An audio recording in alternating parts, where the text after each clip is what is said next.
Exactly. That's what I was saying. Okay. Listen, 1 second. I'll call you back, okay? Yeah.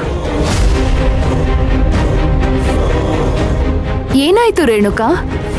ಆ ಸಮಂತ ಮನೆ ಬಿಟ್ಟು ಹೋದ್ಲಾ? ಅವಳು ಹೋಗಿದ್ದಾಳೆ ಅಂತ ನನಗೆ ಗೊತ್ತು. ಅದನ್ನ ಹೇಳೋದಕ್ಕೆ ನೀನ್ ನನಗೆ ಕಾಲ್ ಮಾಡಿದ್ಯಾ ಅಂತಾನೂ ನನಗೆ ಗೊತ್ತು. ಪರವಾಗಿಲ್ಲ, ನೀನೇ ನಿನ್ ಬಾಯಾರೆ ಹೇಳು, ನನಗೆ ಖುಷಿ ಆಗುತ್ತೆ ಕೇಳಿ. ಮೇಡಮ್, ನೀವು ಮಾಡಿದ ಪ್ಲಾನಿಂದ ಆ ಸಮಂತ ಮನೆ ಬಿಟ್ಟು ಹೋಗೋಕ್ಕೆ ರೆಡಿಯಾಗಿದ್ದೇನೋ ನಿಜ. ಆದ್ರೆ ಮೊದಲು ರಾಜೇಶ್ವರಿ ಅಮ್ಮವ್ರ ಹತ್ರ ಕಣ್ಣೀರ್ ಹಾಕೊಂಡು ಸಮಾಧಾನ ಮಾಡಿದ್ಲು. ಅದೆಲ್ಲ ಗೊತ್ತಿರೋದೇ ಅಲ್ವಾ, ಮುಂದೆ ಏನಾಯ್ತು ಅಂತ ಹೇಳು. ಆದ್ರೆ ತಾರಕ್ ಸರ್ ಅವ್ರನ್ನ ಮನೇಲಿ ಇರಿಸ್ಕೊಳ್ಳೋದಿಲ್ಲ ಅಂತಾನೆ ಎಲ್ರೂ ಅನ್ಕೊಂಡಿದ್ರು.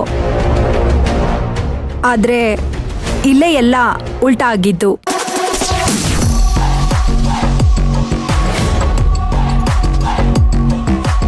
ಏನ್ ಹೇಳ್ತಿದ್ಯಾ? ಅವಳಲ್ಲೇ ಉಳ್ಕೊಂಡ್ಲು ಅಂತ ಮಾತ್ರ ಹೇಳ್ಬೇಡ. ಆದ್ರೆ ಅದೇ ಆಗಿದ್ದು ಮೇಡಮ್. ಏನು? ಅವಳು ಮನೇಲೆ ಉಳ್ಕೊಂಡ್ಬಿಟ್ಲಾ? ಅದ್ ಹೇಗ್ ಸಾಧ್ಯ? ತಾರಕ್ ಇದಕ್ಕೆ ಹೇಗ್ ಒಪ್ಕೊಂಡ?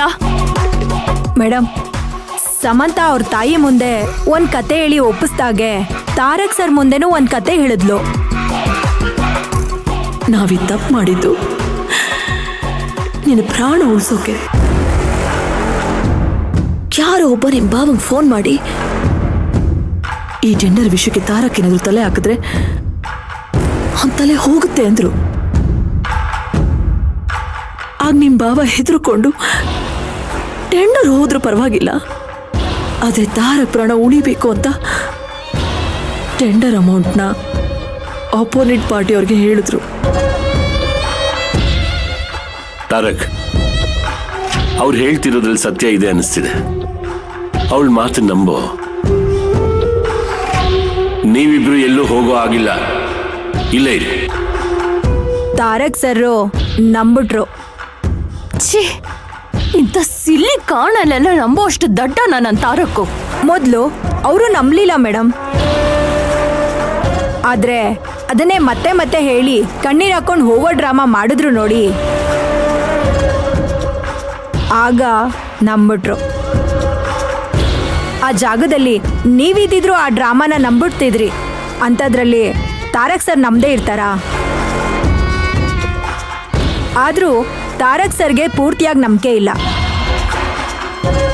ನೀವು ಹೇಳಿರೋದು ಸುಳ್ಳು ಅಂತ ಗೊತ್ತಾದ್ರೆ ಅವತ್ತೇ ಈ ಮನೆಯಿಂದ ಹೋಗ್ಬೇಕಾಗತ್ತೆ ಅಂತ ಹೇಳಿದ್ದಾರೆ.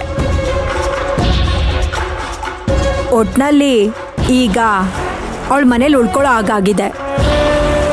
ನಾನೇ ಕ್ರಿಮಿನಲ್ ಅನ್ಕೊಂಡೆ, ಆ ಸಮಂತ ನನ್ಗಿಂತ ದೊಡ್ಡ ಕ್ರಿಮಿನಲ್. ಎಂಥ ಸಿಚುಯೇಷನ್ ಬೇಕಾದ್ರೂ ಅವಳ ಕಡೆ ತಿರುಗಿಸ್ಕೊಳ್ತಾಳೆ. ನೋಡು ರೇಣುಕಾ, ಅವಳ ವಿಷಯದಲ್ಲಿ ನಾವು ತುಂಬಾ ಹುಷಾರಾಗಿರ್ಬೇಕು. ಇನ್ಮೇಲೆ ನಾವು ತುಂಬಾ ಎಚ್ಚರಿಕೆಯಿಂದ ಹೆಜ್ಜೆ ಇಡಬೇಕು. ಹೌದು ಮೇಡಮ್, ಅವಳ ಜೊತೆ ಅಖಿಲನೂ ಡೇಂಜರೇ. ಅವಳ ವಿಷಯದಲ್ಲೂ ಹುಷಾರಾಗಿರ್ಬೇಕು. ಅದಿನ್ನು ಚೈಲ್ಡೇ ಬಿಡು. 4 ಚಾಕ್ಲೇಟ್ ಕೊಟ್ರೆ ಅವ್ರ ಅಕ್ಕಂಗೆ ಗುನ್ನ ಇಡ್ತಾಳೆ. ಆದ್ರೆ ನನ್ನ ಟಾರ್ಗೆಟ್ಟು ಆ ಸಮಂತ. ಮೊದಲು ಅವಳಿಗೊಂದು ಗತಿ ಕಾಣಿಸಿ ಆಮೇಲೆ ಉಳ್ದವ್ರನ್ನೆಲ್ಲ ನೋಡ್ಕೋತೀನಿ.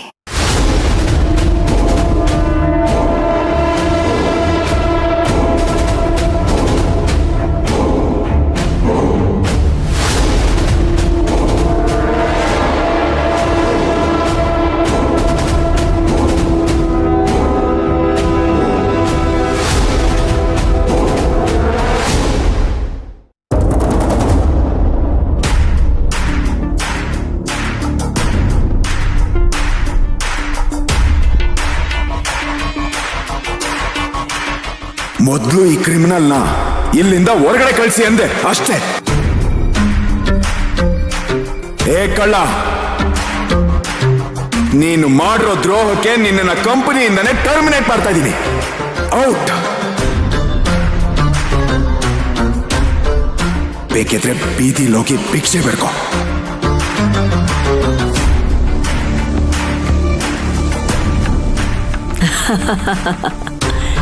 ಸಮಂತ,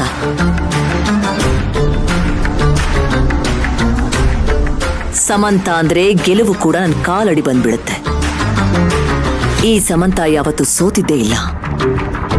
ಆದ್ರೆ ಇವತ್ ಎಲ್ಲರ ಮುಂದೆ ತಲೆ ತಗ್ಸೋ ಹಾಗಾಯ್ತು. ಇದಕ್ ಕಾರಣ ನಾನ್ ಸಾಕ್ತಾ ಇರೋ ಹಾವು. ನನ್ನ ತಾಳದ್ ತಕ್ಕಂತೆ ಇರ್ತಾಳೆ ಅಂತ ಅನ್ಕೊಂಡ್ರೆ ನನ್ನ ಕುತ್ತಿಗೆಗೆ ತಂದ್ಬಿಟ್ಲು.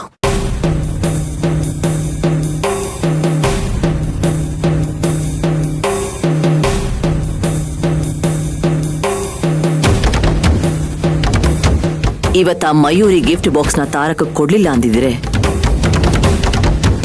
ಇಷ್ಟೊಂದೆಲ್ಲ ಸೀನೆ ನಡೀತಾ ಇರ್ಲಿಲ್ಲ. ನಾನ್ ತಲೆ ಕೆಡ್ಸ್ಕೊಳ್ಳೋ ಹಾಗೂ ಇರ್ತಿರ್ಲಿಲ್ಲ. ಸಮ್ಮು, ನಾನು ಮೊದಲೇ ಹೇಳಿದ್ದೆ ಅವಳು ಸರಿ ಇಲ್ಲ ಅಂತ. ಆದ್ರೆ ನೀನು ನನ್ನ ಮಾತನ್ನ ನಂಬದೆ ಅವಳನ್ನ ತಲೆ ಮೇಲೆ ಕೂಡ್ಸ್ಕೊಂಡಿದ್ಯಾ. ನಾವೇ ಅವಳನ್ನ ಮನೆಯಿಂದ ಹೊರಗಡೆ ಹಾಕೋಣ ಅಂದ್ಕೋತಿದ್ವಿ. ಈಗ ನೋಡಿದ್ರೆ ಅವಳೇ ನಮ್ಮನ್ನ ಮನೆಯಿಂದ ಹೊರಗಡೆ ಹಾಕುವಾಗ ಮಾಡ್ಬಿಟ್ಲು. ಈಗಲೂ ಅವಳನ್ನ ನಂಬ್ತೀಯಾ? ಹೌದಕ್ಕ, ಅವಳು ಸಾಮಾನ್ಯದವಳಲ್ಲ, ಅವಳು ಬೇಕು ಅಂತಾನೆ ಮಾಡಿರೋದು. ಅವಳು ಏನೇ ಮಾಡಿದ್ರು ಈ ಸಮಂತನ ವಿರುದ್ಧ ನಿಂತು ಗೆಲ್ಲೋಕ್ಕಾಗಲಾಗಿಲ್ಲ. ಈ ಸಮಂತಗೆ ತಲೆ ಸೌರೋದು ಗೊತ್ತು, ತಲೆ ಹೊಡೆಯೋದು ಗೊತ್ತು. ಅವಳೇನಾದ್ರೂ ಕೆಟ್ಟ ಉದ್ದೇಶ ಇಟ್ಕೊಂಡಿದ್ದನ್ನೆಲ್ಲ ಮಾಡಿದ್ರೆ ಖಂಡಿತ ಅವಳನ್ನ ಉಳಿಸೋದಿಲ್ಲ.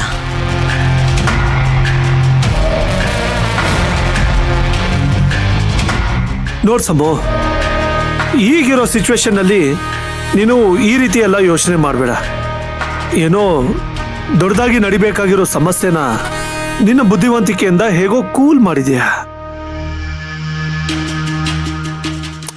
ಆಗ ನೋಡಿದ್ರೆ ತಾರಕ್ ನಮ್ಮನ್ನ ಸಿಕ್ಕಾಕ್ಸೋದಕ್ಕೆ ಪಾಯಿಂಟ್ ಮೇಲೆ ಪಾಯಿಂಟ್ ಹಾಕ್ತಿದ್ದ. ಎಲ್ಲಿ ನಾವು ತಗಲಾಕೋತೀವಿ ಅಂತ ತುಂಬಾ ಭಯ ಆಗಿತ್ತು ಸಮ್ಮೋ. ಆದ್ರೆ ನೀನು ಓವರ್ ಡ್ರಾಮಾ ಮಾಡಿ ಹೇಗೋ ಬಾಯಿ ಮುಚ್ಚಿಸ್ದೆ. ಇಲ್ಲ ಅಂದಿದ್ರೆ ನಾವ್ ಈ ರೀತಿ ಮನೇಲಿ ಕೂತ್ಕೊಂಡು ಮಾತಾಡೋಕಾಗ್ತಿತ್ತ? ಅದನ್ನೇ ಇಲ್ವಾ ಬುದ್ಧಿವಂತಿಕೆ ಅನ್ನೋದು. ನಾವಿನ್ನೇನೋ ಸಿಗಾಕೋತೀವಿ ಅನ್ನುವಾಗ ಓವರ್ ಡ್ರಾಮಾ ಮಾಡಬೇಕು. ಆಗ ಎದುರುಗಡೆ ಇರೋ ವ್ಯಕ್ತಿ ಸೈಲೆಂಟ್ ಆಗ್ಬಿಡ್ತಾನೆ. ಒಂದೆರಡು ಹನಿ ಕಣ್ಣೀರ್ ಹಾಕಿದ್ರೆ ನಮ್ಮ ಹಾರ್ಟ್ ಬೀಟೇ ನಿಧಾನಕ್ಕೆ ಹೊಡ್ಕೊಳಕ್ ಶುರು ಮಾಡುತ್ತಂತೆ. ಆಗ ನಮ್ಮ ಸಕ್ಸಸ್ ರೇಟ್ ಜಾಸ್ತಿ ಆಗುತ್ತೆ.